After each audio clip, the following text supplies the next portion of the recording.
Terima kasih, kita ke berita selanjutnya. Kapal berpenumpang 3 orang mati mesin di perairan Maluku Barat Daya. 1 selamat, 2 masih dicari. KM Putra Masbuar dilaporkan mengalami mati mesin di antara perairan Pulau Sermata dan Pulau Moa bagian selatan Kabupaten Maluku Barat Daya atau MBD. Diketahui kapal tersebut berpenumpang 3 orang hilang di laut sejak 29 Mei 2022 lalu.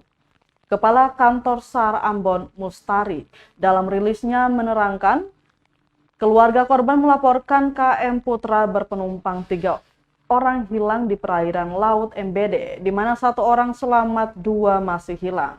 Mustari melanjutkan bahwa 1 korban yang selamat ialah Ari Onarelli, yang saat itu turun dari kapal untuk mencari bantuan menggunakan perahu. Sedangkan 2 korban hilang yang tetap berada di kapal, yakni Yusuf Imimpia dan Justus Okmemera. Setelah menerima laporan Senin 6 Juni 2022, Basarnas Ambon langsung meneruskan informasi itu ke Potensi SAR, ke TNI AL, Polair, dan Bakamla serta melaksanakan e-broadcast ke Basarnas Pusat. Selanjutnya hari ini Rabu 8 Juni 2022, KM SAR Abimanyu akan bertolak dari Ambon ke Kabupaten MBD untuk melakukan proses pencarian 2 korban, Yusuf Imimpa dan Justus Okmemera.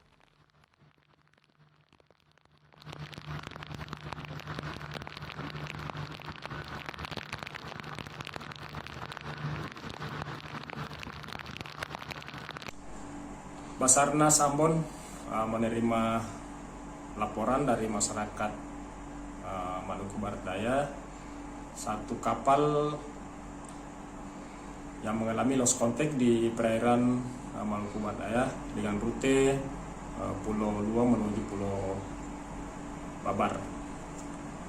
Kejadian tersebut pada tanggal 29 Mei, dilaporkan ke Basarnas pada tanggal 6 Juni.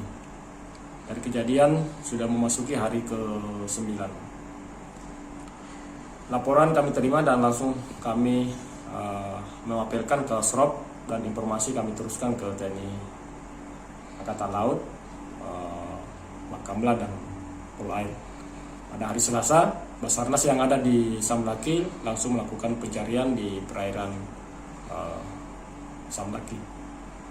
Dan pada hari ini, tanggal 8, sekitar pukul 04 pagi, kami kerahkan KM SAR Abimanyu menuju perairan Maluku Barat Daya untuk mencari 2 orang ABK KM Putra Masbuar. Terima kasih sudah nonton. Jangan lupa like, subscribe, dan share ya.